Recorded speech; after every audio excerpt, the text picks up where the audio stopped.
Hello traders, എല്ലാവർക്കും നമ്മുടെ പുതിയൊരു വീട്ടിലേക്ക് സ്വാഗതം. അപ്പോൾ ബിറ്റ്കോയിൻ്റെ വളരെയധികം ഇമ്പോർട്ടൻ്റ് ആയിട്ടുള്ള കുറച്ച് പ്രൈസ് ആക്ഷൻ അനാലിസിസും കാര്യങ്ങളൊക്കെയാണ് നമ്മൾ ഇന്നത്തെ ഈ ഒരു വീഡിയോയിൽ പ്രധാനമായിട്ട് നോക്കാനായിട്ട് പോകുന്നത്. അപ്പോൾ കഴിഞ്ഞ ദിവസം കുറച്ച് ഡൗൺ മൂവ്മെൻ്റ് ഒക്കെ സംഭവിച്ചുകൊണ്ടിരിക്കുന്ന സമയമായിരുന്നു. ഒരുപാട് പേര് പാനിക് ആയിക്കൊണ്ടിരിക്കുന്ന സമയമായിരുന്നു. സോ ഏത് രീതിയിലായിരിക്കും അടുത്തതായിട്ട് ബിറ്റ്കോയിൻ ഒരു മൂവ്മെൻറ്റ് സംഭവിക്കാൻ സാധ്യതയുള്ളത്, അവിടെ ഏതൊക്കെ രീതിയിൽ നമുക്കൊരു ട്രേഡ് പ്ലാൻ ചെയ്യാം എന്നുള്ള കാര്യങ്ങളൊക്കെയാണ് ഈ വീഡിയോയിൽ ഞാൻ കംപ്ലീറ്റ് ആയിട്ട് പറയാനായിട്ട് പോകുന്നത്. അപ്പോൾ വീഡിയോ മുഴുവനായിട്ടും കാണാനായിട്ട് ശ്രമിക്കുക. ആൻഡ് ഈ ഒരു വീഡിയോയിൽ നിന്നും എൻ്റെ അനാലിസിസിൽ നിന്നും നിങ്ങൾക്ക് എന്തെങ്കിലും കാര്യങ്ങൾ നിങ്ങളുടെ ട്രേഡ് എടുക്കുന്ന സമയത്ത് ഹെൽപ്ഫുൾ ആയിട്ട് തോന്നുന്നുണ്ട് എന്നുണ്ടെങ്കിൽ ആ കാര്യങ്ങൾ മാത്രം എടുത്താൽ മതി, ബാക്കി എല്ലാ കാര്യങ്ങളും വിട്ട് കളഞ്ഞേക്കാം. അപ്പോൾ നേരെ വീഡിയോയിലേക്ക് പോകാം.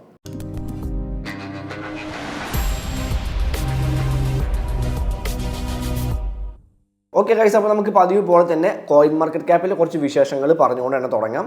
The global crypto market cap is $2.01 trillion. ഒരു $2.01 ട്രില്യൺ ആണ് ഗ്ലോബൽ ക്രിപ്റ്റോ മാർക്കറ്റ് ക്യാപ്പ് എന്ന് പറയുന്നത്. 0.23% ഡിക്രീസ് ആണ് ഗ്ലോബൽ ക്രിപ്റ്റോ മാർക്കറ്റ് ക്യാപ്പിൽ കഴിഞ്ഞ ഒരു ദിവസം കൊണ്ട് സംഭവിച്ചിട്ടുള്ളത്. And total crypto market volume നോക്കുകയാണെങ്കിൽ $96.92 ബില്യൺ ആണ്. ഒരു 7.51% ഡിക്രീസ് ടോട്ടൽ ക്രിപ്റ്റോ മാർക്കറ്റ് വോള്യത്തിലും കഴിഞ്ഞ 24 മണിക്കൂർ സംഭവിച്ചിട്ടുണ്ട്. ബിറ്റ്കോയിൻ ഡോമിനൻസ് കുറച്ചൊന്ന് ഇൻക്രീസ് ചെയ്യുകയാണ് ചെയ്തിട്ടുള്ളത്. ഒരു 56.05% ബിറ്റ്കോയിൻ്റെ ഡോമിനൻസ് ഇൻക്രീസ് ചെയ്തിട്ടുണ്ട്. 0.27% ആണ് ബിറ്റ്കോയിൻ്റെ ഡോമിനൻസ് എന്ന് പറയുന്നത്. ഓക്കെ, അപ്പോൾ ബിറ്റ്കോയിൻ്റെ ഡോമിനൻസ് അവിടെ ഇൻക്രീസ് ചെയ്തിട്ടുണ്ട്, പക്ഷേ ബിറ്റ്കോയിൻ്റെ പ്രൈസ് താഴേക്ക് പോയിട്ടുണ്ട്. അപ്പോൾ പിന്നെ സ്വാഭാവികമായിട്ടും ഓൾട്ട് കോയിൻസിൻ്റെ പ്രൈസ് വളരെ ശക്തമായിട്ട് തന്നെ താഴേക്ക് പോയിട്ടുണ്ടാകും എന്നുള്ള കാര്യങ്ങൾ നമുക്കറിയാവുന്നതാണ്. ഓക്കെ, അപ്പോൾ ബിറ്റ്കോയിൻ്റെ പെർഫോമൻസ് നോക്കുകയാണെങ്കിൽ കഴിഞ്ഞ 7 ദിവസമായിട്ട് ഒരു 11.41% ഡിക്രീസ് ബിറ്റ്കോയിൻ ഉണ്ടായിട്ടുണ്ട്. എതേറിയത്തിൽ 23.85% ഡിക്രീസ് എതേറിയത്തിൽ ഉണ്ടായിട്ടുണ്ട്. താഴേക്ക് വരികയാണെങ്കിൽ ഒട്ടുമിക്ക എല്ലാ ഓൾട്ട് കോയിൻസും 15, 18, 22, 21% ഡൗൺ ആയിട്ടുണ്ടെന്നുള്ള കാര്യങ്ങൾ. ഇപ്പോൾ നിയർ പ്രോട്ടോക്കോളൊക്കെ 26% ഡൗൺ ആയിട്ടുണ്ട്. അങ്ങനെ ഓരോ ഓൾട്ട് കോയിൻസ് ആയാലും നല്ല രീതിയിൽ ഡംപായിട്ട് നിൽക്കുന്ന ഒരു സിറ്റുവേഷൻ ആണെന്നുള്ള കാര്യങ്ങൾ നമുക്ക് കൃത്യമായിട്ട് ഈ ഒരു കോയിൻ മാർക്കറ്റ് ക്യാപ്പിൽ നിന്ന് തന്നെ മനസ്സിലാക്കാൻ സാധിക്കുന്നുണ്ട്. And fear and greed index നോക്കുകയാണെങ്കിൽ ഒരു 42 ആണ്, ഒരു ന്യൂട്രൽ ആയിട്ടുള്ള സിറ്റുവേഷൻ ആണെന്ന് നമുക്കിവിടെ കാണാനായിട്ട് പറ്റുന്നുണ്ട്. ഓക്കെ, അപ്പോൾ ഇത്രയും കാര്യങ്ങളാണ് നമുക്ക് കോയിൻ മാർക്കറ്റ് ക്യാപ്പിൽ നിന്നും, അതായത് മാർക്കറ്റിൻ്റെ ഇപ്പോഴത്തെ ഏകദേശം ഒരു സിറ്റുവേഷൻ എന്താണെന്നുള്ള കാര്യങ്ങളാണ് നമുക്കിവിടെ കോയിൻ മാർക്കറ്റ് ക്യാപ്പിൽ നിന്നും മനസ്സിലാക്കാൻ സാധിക്കുന്നത്. സോ നമുക്കിനി നേരെ ട്രേഡിംഗ് വ്യൂയിലേക്ക് പോയിട്ട് ബിറ്റ്കോയിൻ്റെ കുറച്ച് ചാർട്ട്സ് നമുക്ക് നോക്കാം. നിങ്ങൾ ബിങ്എക്സിൽ ഇതൊരു അക്കൗണ്ട് ക്രിയേറ്റ് ചെയ്തിട്ടില്ല എന്നുണ്ടെങ്കിൽ, നിങ്ങൾ ആദ്യമായിട്ട് ബിങ്എക്സിൽ അക്കൗണ്ട് ക്രിയേറ്റ് ചെയ്യാനായിട്ട് പോകുന്ന ഒരാളാണെന്നുണ്ടെങ്കിൽ നിങ്ങൾക്ക് അടിപൊളി ഒരു ഓഫർ വന്നിട്ടുണ്ട്. ഒരു $500 പൊസിഷൻ എയർ ഡ്രോപ്പ് നിങ്ങൾക്ക് കിട്ടുന്നതായിരിക്കും. ആൻഡ് അതിൻ്റെ ഡീറ്റെയിൽസ് ഇങ്ങനെയാണ്. ഒരു $500 position futures position air drop ആയിരിക്കും. നിങ്ങൾക്ക് ഈ $500 എയർ ഡ്രോപ്പ് കിട്ടുന്ന ആ എമൗണ്ട് വിഡ്രോ ചെയ്യാൻ പറ്റില്ല. അതുകൊണ്ട് ട്രേഡ് ചെയ്യാം. അതുകൊണ്ട് ട്രേഡ് ചെയ്തിട്ട് കിട്ടുന്ന പ്രോഫിറ്റ്സ് മാത്രമേ വിഡ്രോ ചെയ്യാനായിട്ട് സാധിക്കുള്ളൂ. സോ നമ്മുടെ റെഫർ ലിങ്ക് വെച്ചുകൊണ്ട് അക്കൗണ്ട് ക്രിയേറ്റ് ചെയ്യുന്നവർക്കായിരിക്കും ഈ ഒരു ഫ്യൂച്ചേഴ്സ് പൊസിഷൻ എയർ ഡ്രോപ്പ് ലഭിക്കുക. ക്യാമ്പയിൻ്റെ പീരീഡ് ഒരു 31 ജൂലൈ മുതൽ 13 ഓഗസ്റ്റ് വരെയാണ്. ഓഗസ്റ്റ് 13 വരെയാണ് ഇതിൻ്റെ ഈ ഒരു ക്യാമ്പയിൻ പീരീഡ് വരുന്നത്. ഇതിൻ്റെ ക്യാമ്പയിൻ ക്രൈറ്റീരിയ എന്ന് പറയുന്നത്, നിങ്ങൾ അക്കൗണ്ട് ക്രിയേറ്റ് ചെയ്യുക, നിങ്ങളുടെ KYC ലെവൽ 1 കംപ്ലീറ്റ് ചെയ്യുക, ഒരു $100 ഡെപ്പോസിറ്റ് ചെയ്തിട്ട് ഒരു 1-2 ട്രേഡ്സ് എടുക്കുക, 1-2 ഫ്യൂച്ചേഴ്സിൽ പോയിട്ട് 1-2 ട്രേഡ്സ് എടുക്കാം. ഓക്കെ, അത്രയും ചെയ്ത് കഴിഞ്ഞിട്ടുണ്ടെങ്കിൽ നിങ്ങൾക്ക് ഒരു $500 പൊസിഷൻ എയർ ഡ്രോപ്പ് കിട്ടുന്നതായിരിക്കും. ഈ കാണുന്ന ഇത്രയും ടോക്കൺസിൽ നിങ്ങൾക്ക് ഇവിടെ ട്രേഡ്സ് എടുക്കാൻ പറ്റും. ഈ ഒരു പൊസിഷൻ എയർ ഡ്രോപ്പ് വെച്ചുകൊണ്ട് നിങ്ങൾക്ക് ട്രേഡ്സ് എടുക്കാനായിട്ട് പറ്റും. ആൻഡ് ഈ ഒരു എയർ ഡ്രോപ്പ് ക്ലെയിം ചെയ്യാനായിട്ട് നിങ്ങൾക്ക് നിങ്ങളുടെ റിവാർഡ്സ് ഹബിലേക്ക് പോകാം. അവിടെ എയർ ഡ്രോപ്പ് വൗച്ചർ ഉണ്ടായിരിക്കും, അത് നിങ്ങൾക്ക് ക്ലെയിം ചെയ്യാവുന്നതാണ്. ആൻഡ് ഇതിൻ്റെ പ്രോഫിറ്റ്സ് മാത്രമേ വിഡ്രോ ചെയ്യാനായിട്ട് സാധിക്കുള്ളൂ. നിങ്ങൾക്ക് കിട്ടുന്ന ആ ഒരു എയർ ഡ്രോപ്പ് ആയിട്ട് കിട്ടുന്ന എമൗണ്ട് ഒരിക്കലും വിഡ്രോ ചെയ്യാനായിട്ട് സാധിക്കില്ല. അതുകൊണ്ട് ട്രേഡ് ചെയ്യാൻ മാത്രമേ സാധിക്കുള്ളൂ. ഓക്കെ, അപ്പോൾ തീർച്ചയായിട്ടും നിങ്ങൾക്ക് ട്രൈ ചെയ്ത് നോക്കാവുന്നതാണ്. പുതിയതായിട്ട് ബിങ്എക്സിൽ അക്കൗണ്ട് ക്രിയേറ്റ് ചെയ്യാനായിട്ട് പോകുന്ന ആളുകൾക്ക് തീർച്ചയായിട്ടും ട്രൈ ചെയ്ത് നോക്കാവുന്ന ഒന്നാണ് ഈ ഒരു ഫ്യൂച്ചേഴ്സ് പൊസിഷൻ എയർ ഡ്രോപ്പ് എന്ന് പറയുന്നത്. നമ്മുടെ ലിങ്ക് വഴി തന്നെ അക്കൗണ്ട് ക്രിയേറ്റ് ചെയ്യാനായിട്ട് ശ്രമിക്കാം. അപ്പോൾ ഇപ്പോൾ നമ്മൾ നിൽക്കുന്നത് ഒരു ഡെയിലി ടൈം ഫ്രെയിമിലുള്ള ബിറ്റ്കോയിൻ്റെ ചാർട്ടിലാണ്. ആൻഡ് ഇവിടെ നമുക്കിതാ ഈ രീതിയിലുള്ളൊരു പാരലൽ ചാനൽ കാണാൻ പറ്റുന്നുണ്ട്. ഓക്കെ, ഞാനിത് ക്ലിയർ ചെയ്തിട്ട് ഒന്നുകൂടെ വരച്ച് കാണിച്ചു തരാം. ഇവിടെ മുതൽ, അതായത് പ്രീവിയസ് ആ ഒരു ഹൈ മുതൽ നമുക്കിതാ ഈ രീതിയിൽ ഒരു പാരലൽ ചാനലിലൂടെ വരയ്ക്കാനായിട്ട് സാധിക്കുന്നുണ്ട്. ഓക്കെ, അപ്പോൾ കൃത്യമായിട്ട് നമുക്ക് കാണാൻ പറ്റുന്നത് ഈ ഒരു പാരലൽ ചാനലിൻ്റെ താഴെയുള്ള ഈ ഒരു ട്രെൻഡ് ലൈനിൽ സപ്പോർട്ട് എടുത്തുകൊണ്ടാണ് പ്രൈസ് ഇത്രയും നാളുകളായിട്ട്, അതായത് ഏകദേശം ഒരു 2024 മാർച്ച് 3 മുതൽ കൃത്യമായിട്ട് ഈ ഒരു സപ്പോർട്ട് ലെവലിൽ ഈ ഒരു ട്രെൻഡ് ലൈനിൽ സപ്പോർട്ട് എടുത്തുകൊണ്ടാണ് പ്രൈസ് പോയിക്കൊണ്ടിരിക്കുന്നത്. ആൻഡ് ഇവിടെ നല്ല രീതിയിലുള്ളൊരു മാനിപ്പുലേഷൻ സംഭവിച്ചിട്ടുണ്ട്, അല്ലെങ്കിൽ ഒരു ലിക്വിഡിറ്റി ഹണ്ട് നടന്നിട്ടുണ്ട് അവിടെ. ആൻഡ് അതിനുശേഷം വീണ്ടും ആ ഒരു പാരലൽ ചാനലിനകത്തേക്ക് പ്രൈസ് കയറിപ്പോയിട്ടുണ്ട്. ഓക്കെ, അപ്പോൾ ഇവിടെ നമുക്ക് പ്രതീക്ഷിക്കാൻ പറ്റുന്ന, അല്ലെങ്കിൽ നമുക്ക് ഇവിടെ കാണാൻ പറ്റുന്ന, ആദ്യമായിട്ട് തന്നെ നമുക്ക് ഇവിടെ കാണാൻ പറ്റുന്ന ഒരു കാര്യം എന്ന് പറയുന്നത് ഈ ഒരു ഡിമാൻഡ് സോണിൽ നിന്നാണ് പ്രൈസിനോട് റിജക്ഷൻ കിട്ടിയിട്ടുള്ളത്. ഓക്കെ, ഇതൊരു ഡിമാൻഡ് സോണാണ്. സോ ആ ഡിമാൻഡ് സോണിൽ നിന്നാണ് പ്രൈസ് ശക്തമായിട്ടുള്ള റിജക്ഷൻ, വളരെ ക്വിക്കായിട്ടുള്ള റിജക്ഷൻ പ്രൈസിനോട് കിട്ടിയിട്ടുള്ളത്. ആൻഡ് അടുത്തതായിട്ട് വരുന്ന ഒരു മെയിൻ ഏരിയ എന്ന് പറയുന്നത്, മെയിൻ ആയിട്ടുള്ളൊരു സോൺ എന്ന് പറയുന്നത് ഈ ഒരു ഏരിയ ആയിരിക്കും. അതായത് 43,000 മുതൽ 41,000 വരെയുള്ള ആ ഒരു റീജിയനാണ് അടുത്തതായിട്ട് വരുന്ന ഒരു മേജർ ലെവൽ എന്ന് പറയുന്നത്. അപ്പോൾ നമുക്ക് ഇവിടെ പ്രതീക്ഷിക്കാൻ പറ്റുന്ന ഒരു കാര്യം എന്ന് പറയുന്നത്, ഈ ഒരു പാരലൽ ചാനലിൽ നിന്നും ഈ രീതിയിലൊരു താഴോട്ടൊരു ബ്രേക്കൗട്ട് സംഭവിക്കുകയാണെന്നുണ്ടെങ്കിൽ നമുക്ക് ഒരു 43,000 എന്ന് പറയുന്ന ആ ഒരു റേഞ്ചിലേക്കുള്ളൊരു മൂവ്മെൻറ്റ് ബിറ്റ്കോയിൻ്റെ കാര്യത്തിൽ നമുക്ക് വളരെ വൈകാതെ തന്നെ പ്രതീക്ഷിക്കാനായിട്ട് സാധിക്കും എന്നുള്ള കാര്യങ്ങളാണ്. ഓക്കെ, എല്ലാവരും പുതിയതായിട്ടൊരു ഓൾ ടൈം ഹൈ ക്രിയേറ്റ് ചെയ്യാനായിട്ട് കാത്തിരിക്കുന്ന സമയത്ത് നമുക്കിതാ ഇതുപോലുള്ള ഒരു സിറ്റുവേഷൻ കൂടെ മാർക്കറ്റിൽ ഉണ്ട് എന്നുള്ള കാര്യങ്ങൾ നമുക്കിവിടെ കൃത്യമായിട്ട് കാണാനായിട്ട് പറ്റുന്നുണ്ട്. ഇനി ഈ ഒരു പാര ചാനലിൻ്റെ മിഡിൽ ലൈനിന് മുകളിലേക്ക് പ്രൈസിന് ബ്രേക്കൗട്ട് ചെയ്യാൻ സാധിക്കുകയാണെങ്കിൽ നമുക്കിതാ ഇതുപോലൊരു ബുള്ളിഷ് ആയിട്ടുള്ള മൂവ്മെൻറ്റ് പ്രതീക്ഷിക്കാം. സോ ഈ ഒരു മിഡിൽ ലൈനിന് മേലേക്ക് പ്രൈസ് ബ്രേക്ക് ചെയ്യാത്തിടത്തോളം നമുക്കൊരു ബെയറിഷ് ആയിട്ടുള്ള കാര്യങ്ങൾ തന്നെയാണ് നമുക്കിവിടെ പ്രതീക്ഷിക്കാൻ സാധിക്കുക. ഇന്നലെ ഫോം ചെയ്തിട്ടുള്ള ഒരു ഡെയിലി ക്യാൻഡിൽ ആയാൽ പോലും അതൊരു ബെയറിഷ് ആയിട്ടുള്ള ഒരു കാര്യമാണ് കാണിച്ചിരുന്നത്. അപ്പോൾ ഇന്നത്തെ ഈ ഒരു ക്യാൻഡിൽ ഏത് രീതിയിലാണ് ഫോം ആകാനായിട്ട് പോകുന്നത് എന്നുള്ള കാര്യങ്ങൾ വളരെയധികം ഇമ്പോർട്ടൻ്റ് ആണ്. ഓക്കെ, അപ്പോൾ ആ ഒരു കാര്യം കൂടി നമുക്കൊരു ഹയർ ടൈം ഫ്രെയിമിൽ കൃത്യമായിട്ട് മനസ്സിലാക്കാൻ പറ്റുന്നുണ്ട്. ഡെയിലി ടൈം ഫ്രെയിമിൽ നമുക്ക് ഇത്തരത്തിലുള്ളൊരു പ്രൈസ് ആക്ഷൻ ആണ് ബിറ്റ്കോയിൻ്റെ കാര്യത്തിൽ കാണാനായിട്ട് പറ്റുന്നത്. ആൻഡ് കഴിഞ്ഞ മാർക്കറ്റ് അനാലിസിസ് വീഡിയോയിൽ ഞാൻ കൃത്യമായിട്ട് പറഞ്ഞിട്ടുണ്ടായിരുന്നു ഇവിടെ ഒരു RSI ബെയറിഷ് ഡൈവർജൻസ് ആണ് സംഭവിച്ചുകൊണ്ടിരിക്കുന്നത് എന്നുള്ള കാര്യങ്ങൾ ഞാൻ കൃത്യമായിട്ട് പറഞ്ഞിട്ടുണ്ടായിരുന്നു. ആൻഡ് ഈ ഒരു നെക്ക് ലൈനിൽ ഒരു ബ്രേക്കൗട്ട് സംഭവിക്കുകയാണെങ്കിൽ ഒരു ഡൗൺ മൂവ്മെൻറ്റ് സംഭവിക്കാൻ സാധ്യതയുണ്ട് എന്നുള്ള കാര്യങ്ങൾ ഞാൻ പറഞ്ഞിട്ടുണ്ടായിരുന്നു. ആൻഡ് ഇവിടെ ഈ ഒരു റിജക്ഷൻ ക്യാൻഡിൽ സംഭവിച്ചപ്പോൾ ഇവിടെ വീണ്ടും ഇതൊരു ഫോൾസ് ആയിട്ടുള്ള റിജക്ഷൻ ആവണം, വീണ്ടും പ്രൈസ് താഴേക്ക് തന്നെ വരാൻ സാധ്യതയുണ്ട് എന്നുള്ള കാര്യങ്ങൾ ഞാൻ കഴിഞ്ഞ വീഡിയോയിൽ കൃത്യമായിട്ട് പറഞ്ഞിട്ടുണ്ടായിരുന്നു. ആൻഡ് അതുപോലെ തന്നെ ആ ഒരു ഏരിയയിൽ നിന്നാണ് വളരെ സ്ട്രോങ് ആയിട്ടുള്ള ഈ ഒരു ബെയറിഷ് ആയിട്ടുള്ള മൂവ്മെൻറ്റ് സംഭവിച്ചിട്ടുള്ളത്. ഓക്കെ, ആൻഡ് നമുക്ക് അടുത്ത ഒരു ടാർഗറ്റായിട്ട് നമുക്ക് പറയാൻ പറ്റുന്ന ഒരു ഏരിയ എന്ന് പറയുന്നത് ഞാനിവിടെ CPR ഇൻഡിക്കേറ്റർ ഇടുന്നുണ്ട്.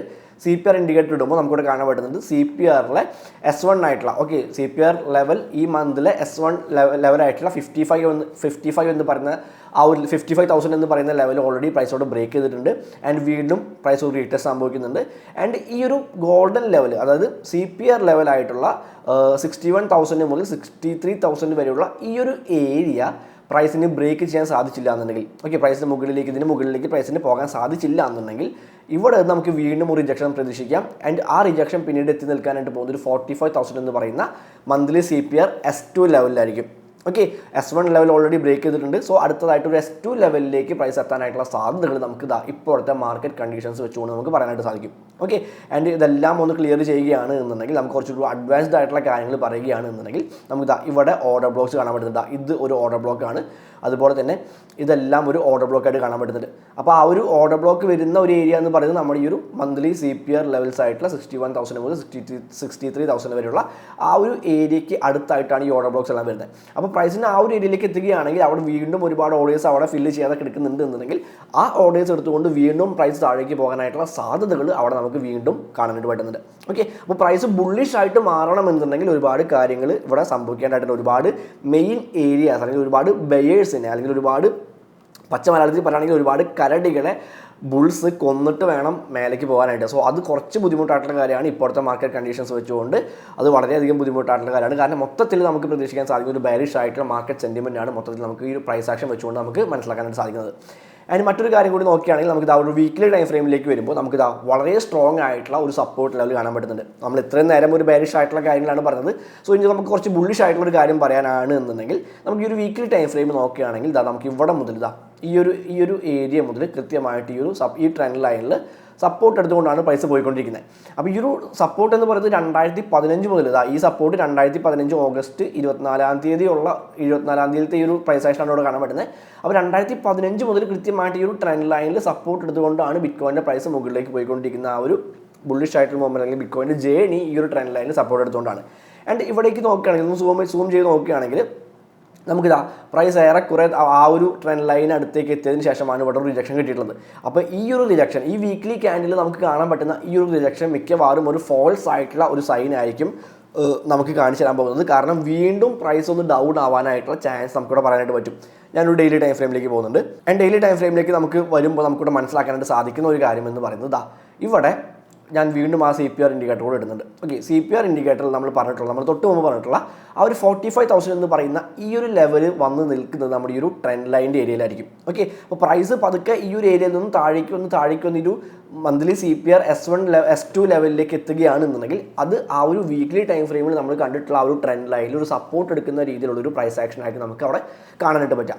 ആൻഡ് അവിടെ നിന്നായിരിക്കും പിന്നീട് ഒരു ബുള്ളിഷ് ആയിട്ടുള്ള മൂവ്മെൻറ്റ് പ്രൈസ് കാഴ്ചവെക്കാനായിട്ട് പോകുന്നത്. ഓക്കെ. സോ ഇപ്പോഴത്തെ മാർക്കറ്റ് സിറ്റുവേഷൻ വെച്ചുകൊണ്ട് നമുക്കിത് ആ ഒരു കാര്യം നമ്മളിപ്പോൾ പറഞ്ഞിട്ടുള്ള ഈ ഒരു മന്ത്ലി CPR S2 ലെവലിലേക്ക് പ്രൈസ് എത്താൻ സാധ്യതയുണ്ട് എന്നുള്ള കാര്യങ്ങൾ നമുക്കിവിടെ ക്ലിയർ ആയിട്ട് കാണാനായിട്ട് പറ്റുന്നുണ്ട്. ഓക്കെ. അപ്പോൾ ബുള്ളിഷ് ആവും ലോങ് ടൈമിലേക്ക് നോക്കുമ്പോൾ ഒരു വളരെ വലിയൊരു ഹയർ ടൈം ഫ്രെയിമിൽ നോക്കുമ്പോൾ ഒരു ബുള്ളിഷ് ആയിട്ടുള്ള കാര്യങ്ങൾ തന്നെയാണ് സംഭവിച്ചുകൊണ്ടിരിക്കുന്നത്. അല്ലെങ്കിൽ ഒരു മാർക്കറ്റ് ക്രാഷിലേക്ക് അല്ലെങ്കിൽ വളരെ വലിയൊരു ക്രാഷിലേക്ക് പ്രൈസ് പോകാൻ പോകുന്നു എന്നുള്ള രീതിയിലുള്ള കാര്യങ്ങളല്ല. പക്ഷേ ലോവർ ടൈം ഫ്രെയിമിലേക്ക് പോകുമ്പോൾ ഒരു ഡെയിലി ടൈം ഫ്രെയിമോ ഫോർവേഡ് ടൈം ഫ്രെയിമിലേക്കൊക്കെ പോകുമ്പോൾ ഒരു ഷോർട്ട് ടൈം ആയിട്ട് ചെറിയൊരു ഡൗൺ മൂവ്മെൻറ്റ് സംഭവിക്കാൻ സാധ്യതയുണ്ട്. ആൻഡ് ആ ഡൗൺ മൂവ്മെൻറ്റ് ഒരു നെഗറ്റീവ് ആയിട്ടുള്ള കാര്യമായി എടുക്കാതെ നമുക്ക് കൂടുതൽ ബിറ്റ്കോയിൻ ബൈ ചെയ്യാനായിട്ടുള്ളൊരു അവസരമായിട്ട് വളരെ നല്ലൊരു ഓപ്പർച്യൂണിറ്റി ആയിട്ട് കാണുക എന്നുള്ളതാണ് നമ്മൾ ഇപ്പോഴത്തെ ഈ ഒരു മാർക്കറ്റ് കണ്ടീഷനിൽ നമ്മൾ ചെയ്യേണ്ട ഒരു കാര്യം. ആൻഡ് ഒരു കാര്യം കൂടി പറഞ്ഞിട്ട് നമുക്ക് അവസാനിപ്പിക്കാം. ആൻഡ് ഇവിടെ നോക്കുകയാണെങ്കിൽ നമുക്ക് ഡെയിലി ടൈം ഫ്രെയിമിൽ നമുക്കിതാ ഇവിടെ ഒരു സൈഡ് വേസ് ആയിട്ടുള്ള മൂവ്മെൻ്റ് ആയിരുന്നു സംഭവിച്ചുകൊണ്ടിരിക്കുന്നത്. കാരണം എന്താ, ഏറ്റവും ലാസ്റ്റ് ആയിട്ട് ക്രിയേറ്റ് ചെയ്തിട്ടുള്ള ഈ ഒരു ഹൈനെ ബ്രേക്ക് ചെയ്തുകൊണ്ട് ഒരു പുതിയ ഹൈ ക്രിയേറ്റ് ചെയ്തിട്ടില്ല, ഒരു ഹയർ ഹൈ ക്രിയേറ്റ് ചെയ്തിട്ടില്ല. അതുപോലെ തന്നെ ലാസ്റ്റ് ആയിട്ട് ക്രിയേറ്റ് ചെയ്തിട്ടുള്ള ആ ഒരു ലോയിനെ ഇവിടെ ബ്രേക്ക് ചെയ്തിട്ടുണ്ട്. ആൻഡ് ഇവിടെ ബ്രേക്ക് ചെയ്താൽ അപ്പം തന്നെ തിരിച്ച് കയറി പോയിട്ടുണ്ട്. ആൻഡ് വീണ്ടും ആ ഒരു ലോയിനെ ഇവിടെ വീണ്ടും അത് ബ്രേക്ക് ചെയ്തിട്ടുണ്ട്. ഓക്കെ. അപ്പോൾ ഒരു ഹയർ ഹൈ ക്രിയേറ്റ് ചെയ്യുന്നില്ല, പക്ഷേ ഒരു ലോവർ ലോ ഇവിടെ ക്രിയേറ്റ് ചെയ്യുന്നുണ്ട്. അത് ലോയാണ്, ഇത് ഹൈ ആണ്, ആൻഡ് ഇത് ലോവർ ലോ ആണ്. ഇതിനടുത്തായിട്ട് ലോവർ ഹൈ ക്രിയേറ്റ് ചെയ്യും, ദെൻ വീണ്ടും ഒരു ലോവർ ലോ ക്രിയേറ്റ് ചെയ്യും. സോ ആ രീതിയിലൊരു ഡൗൺ മൂവ്മെൻറ്റ്, ഒരു ഷോർട്ട് ടൈം ആയിട്ടുള്ളൊരു ഡൗൺ ട്രെൻഡിലേക്ക് മാർക്കറ്റ് കടക്കുന്നുണ്ടോ എന്നുള്ളൊരു കാര്യം നമ്മൾ തീർച്ചയായിട്ടും ചിന്തിക്കേണ്ടതായിട്ടുണ്ട്. ഓക്കെ. അപ്പോൾ അടുത്തായിട്ട് നമ്മൾ നേരത്തെ പറഞ്ഞ പോലെ തന്നെ ഈ ഒരു ഏരിയ നമുക്ക് വളരെ ഇമ്പോർട്ടൻ്റ് ആയിട്ടുള്ള, അല്ലെങ്കിൽ നമുക്ക് ഈ മൊത്തം ഏരിയ എടുക്കാം. കാരണം ഇത് അത്യാവശ്യം ഇമ്പോർട്ടൻ്റ് ആയിട്ടുള്ള ഏരിയ ആണ്. അപ്പോൾ നമുക്ക് മൊത്തത്തിൽ ഈ ഒരു ഏരിയ എടുക്കുകയാണെങ്കിൽ 39,000 മുതൽ 43,000 വരെ, 45,000 വരെയുള്ള ആ ഒരു ഏരിയ വളരെ ഇമ്പോർട്ടൻ്റ് ആണ്. സോ ആ ഒരു ഏരിയയിലേക്ക് പ്രൈസ് എത്താനായിട്ടുള്ള സാധ്യതകൾ നമുക്ക് പറയാൻ പറ്റും. പ്രൈസിനെ ആ ഒരു ഏരിയ വളരെ നല്ല രീതിയിൽ അട്രാക്ട് ചെയ്തുകൊണ്ടിരിക്കുന്നുണ്ട് എന്നുള്ള കാര്യങ്ങൾ നമുക്കിവിടെ കൃത്യമായിട്ട് മനസ്സിലാക്കാനായിട്ട് പറ്റുന്നത്. അപ്പോൾ നിങ്ങൾ ലോങ് ടൈമിലേക്ക് നോക്കുകയാണ് എന്നുണ്ടെങ്കിൽ നിങ്ങളെല്ലാം സെല്ല് ചെയ്ത് ഒഴിവാക്കേണ്ട ആവശ്യമൊന്നുമില്ല. നിങ്ങൾക്ക് ലോങ് ടൈമിലേക്ക് ബിറ്റ്കോയിനിൽ കൂടുതൽ ബൈ ചെയ്യാനായിട്ടുള്ള അവസരങ്ങളാണ് വന്നുകൊണ്ടിരിക്കുന്നത്. സോ ആ അവസരങ്ങൾ കൃത്യമായിട്ട് മനസ്സിലാക്കുക. ഒരു $70,000 എത്തിയ സമയത്ത് ഇത് കുറച്ചുകൂടെ ചെറിയ വിലയിൽ കിട്ടുകയായിരുന്നെങ്കിൽ വാങ്ങാമായിരുന്നു എന്ന് ചിന്തിച്ച ആളുകൾക്ക് നല്ലൊരു ഓപ്പർച്യൂണിറ്റിയാണ് വന്നുകൊണ്ടിരിക്കുന്നത്. സോ ആ ഒരു ഓപ്പർച്യൂണിറ്റി ആണ് തന്നെ മിസ് ചെയ്യാതിരിക്കുക. ആൻഡ് ട്രേഡ്സ് എടുക്കുമ്പോൾ കൃത്യമായിട്ട് നിങ്ങളുടെ അനാലിസിസ് നടത്തിക്കൊണ്ട്, ആൻഡ് എൻ്റെ അനാലിസിസിൽ നിന്നും എന്തെങ്കിലും കാര്യങ്ങൾ നിങ്ങളുടെ അനാലിസിസിന് ഹെൽപ്പ് ചെയ്യുന്നുണ്ടെന്നുണ്ടെങ്കിൽ ആ കാര്യങ്ങൾ മാത്രം എടുത്തുകൊണ്ട് വളരെ സേഫ് ആയിട്ട് തന്നെ ട്രേഡ് ചെയ്യാനായിട്ട് ശ്രമിക്കുക. കൃത്യമായിട്ട് നിങ്ങളുടെ റിസ്ക് മാനേജ് ചെയ്യുക, പ്രോപ്പറായിട്ടുള്ള പൊസിഷൻ സൈസിങ്ങും കാര്യങ്ങളെല്ലാം നടത്താനായിട്ട് ശ്രമിക്കുക. സേഫ് ആയിട്ട് തന്നെ ട്രേഡ് ചെയ്യുക. So happy trading. അടുത്ത വീഡിയോയിൽ കാണാം.